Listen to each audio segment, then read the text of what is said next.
Hello everyone, this is Anthony Gallegos from IGN's PC team, along with the PC team executive editor, Charles Laniet. Oh, hello.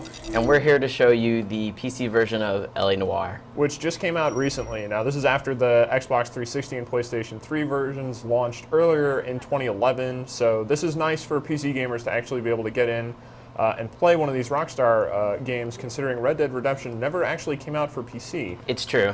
Although, of course, Grand Theft Auto 4 did. Yeah. And we still haven't heard yet about Grand Theft Auto 5, but hopefully that comes to PC as well. This game's a bit of a beast on PC.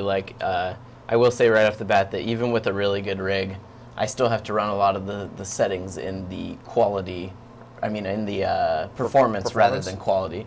Okay. That being said, it's still... Is that what you're running at right now? A lot of it's running already on quality. I can show you real quick.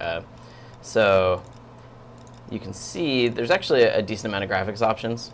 You can... We have it low res for the video in case anyone's like, 1280, are you crazy? Like, that's just for video capture purposes. Yeah, normally I'm playing in 1920 by 1080. But yeah, you can tell a lot of it's on quality.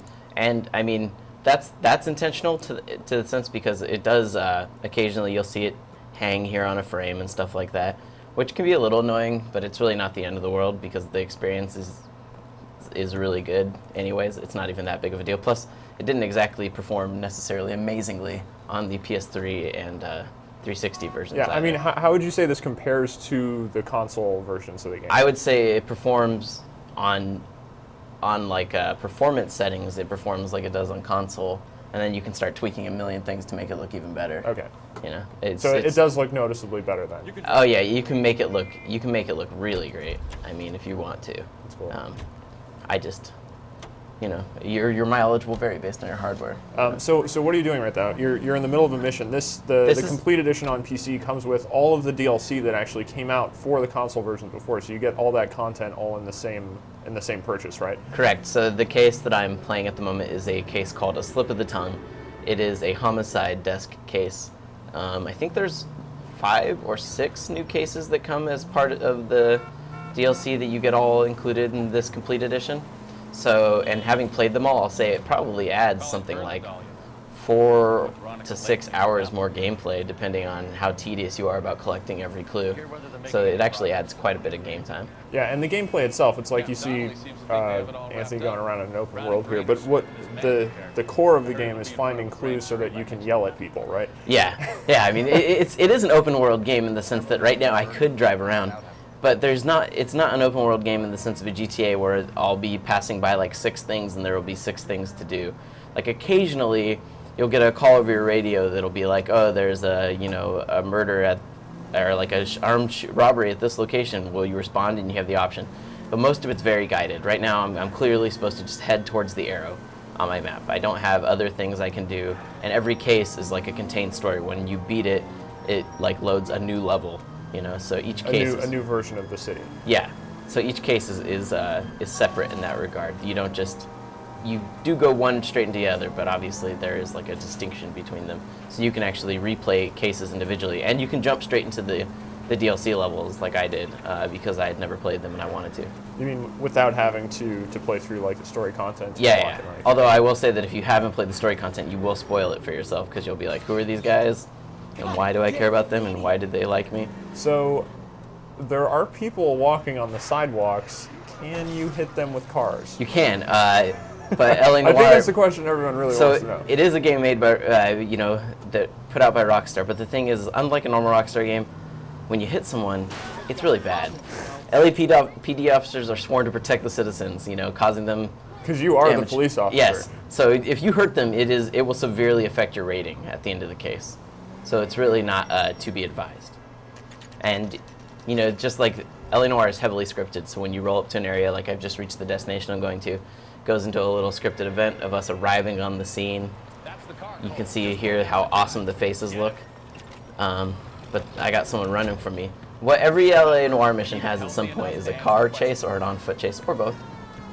And so the best thing about it is that like a modern day cop drama like CSI or something, they're always being so tedious with the evidence. Here, they didn't care about getting their fingerprints on the murder weapon or anything like that. The safety of civilians. You just drive like a madman and do what you gotta to get the job done. That's what I love about this. So, I mean, yeah, there are the interrogation scenes, which I guess are the climactic events of the mission arcs, but there's also combat and stuff like that in addition to this driving. These poor other drivers. Yeah, whatever. You do get rated, I will say, on how much public damage you cause. So it's not necessarily a good idea. Are you trying to run him off the road, I guess? Yeah. Okay. But up. Almost got him. But the core of the game is going to various scenes and settings and people's apartments, questioning them and gathering clues. And only if you have the right clues can you get through the questioning like 100% correct, because once they say a statement, you have to decide, are they lying to you? Are they telling the truth? Okay. That cop. You have to decide whether they're lying, whether they're telling the truth, whether you need to doubt them. So all those things kind of come into play. So it all comes down to really reading their facial expressions, which obviously is a big deal in the game because you can see right there, the facial animations are done really well, to the point where sometimes they may look a little disjointed from the rest of the body. But man, the facial mapping technology they use is obviously fantastic. Yeah, that is the showcase of the game. Yeah, I believe Hillary in his original review for the 360 and PS3 version said that it's like you don't even do voice acting in the traditional sense in this game, because what you have are full-on performances, because it is their whole face. It is them putting their own emotions into it. So right now I'm just looking at his thing because this was a car reported stolen, but apparently he bought it. So you're pretty much not doing a very good job. Oh, so now you're just adding. So this is how kind of interrogations work. You purchased this car from Coons Automotive Company. Yeah, that's right. So see, when he says a statement, you kind of have to look at his face, kind of read the way he reacts. If you get confused on what you said, or in this case you can't hear it, you can look at the transcript of the dialogue. So I think he's telling the truth. He might be telling the truth. And the ownership papers? From the same place. I don't know if I got that right because I can't hear the music. Are there specific things that each character will do that's uniform across the entire game? So if they do one facial tick, well, you know, okay, well that means he's lying, or is it unique to each character? Yeah, I would say it's unique to each actor. Almost every actor has like a tell, basically, that is kind of like they're sort of saying, whether it's that they give the tiniest little look off. I mean, some people have the most obvious lie faces that it's ridiculous. Are they just sweating it's all ridiculous. over the place? They're just like looking around all scared, like they're freaking out. And then other people, you know, are much more confident. This guy looks pretty sure of what's going on here. Yeah, I don't like that. You don't like that he's not just basically quaking? Can you punch him if you wanted to, or do you have to just ask him questions? No. I guess you wouldn't be on the police force very long if that were to happen. But here, let me, real quick, I'm going to turn on the subtitles so you can see how much, like, okay, so one of the things that people always talked about in this game is that, you know, your character, I guess I can't do it. Anyway, sorry.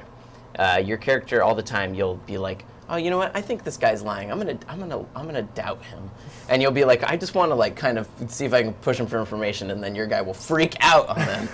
So you have to. So it's not so much a gentle prodding as it is a sledgehammer delivered through words or something like that. Yeah, it's kind of like when you pick truth, doubt, or lie. You never really know exactly what they're gonna say. It's kind of like Mass Effect in that sense, where you know you kind of hope, you kind of see what happens based off of the response that you gave him.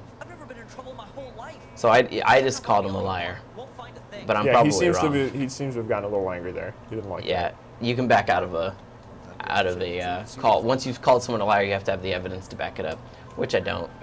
He does have a slightly different expression on his face there.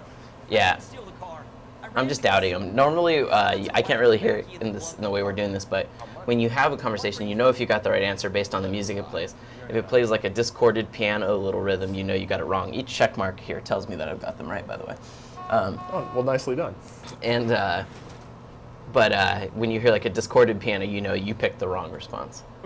So what's the penalty for that? That's just your rating that's affected? It can affect your rating, and it can actually... Or can you fail the mission outright? You can eventually put the wrong... I think there's at least one case where someone might get off with, like, for instance, they might get off with a burglary charge and not a murder charge because you didn't get the right statements and evidence to pin the murder on them. Okay. So you just get them for not such a great crime. And when you finish the mission and you get your rating, it'll tell you, like, you know, hey, if you had only done this, you could have totally got them for murder as well. So the game itself, it's actually a pretty long game, and I guess with all of the... Oh, nice, you got 3 out of 3. Totally dominated. Oh, now he looks agitated. I now. may have played this before. Well, basically, he's agitated because we ran him off the road and did all that, and now we're like, you're free to go.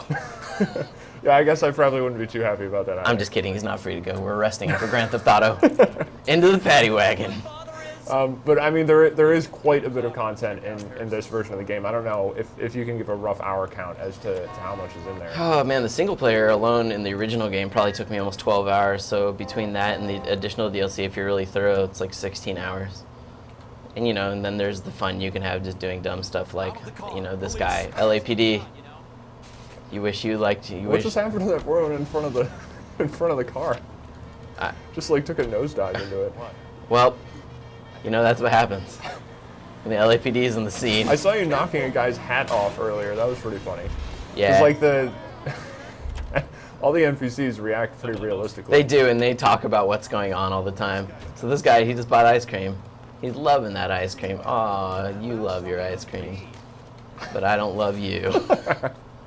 Oh, he's bleeding too. That was pretty brutal. There's no traditional, like, I can't pull out a pistol and start wreaking havoc or anything like that. But yes, you still can totally be a crazy person in this game if you want. Though can you go into any of those houses? I guess that's not explorable space. No, actually, any door that you can actually open will always have a gold doorknob so that you know you can interact with it. Oh, I love my flowers. Can you pick up those flowers?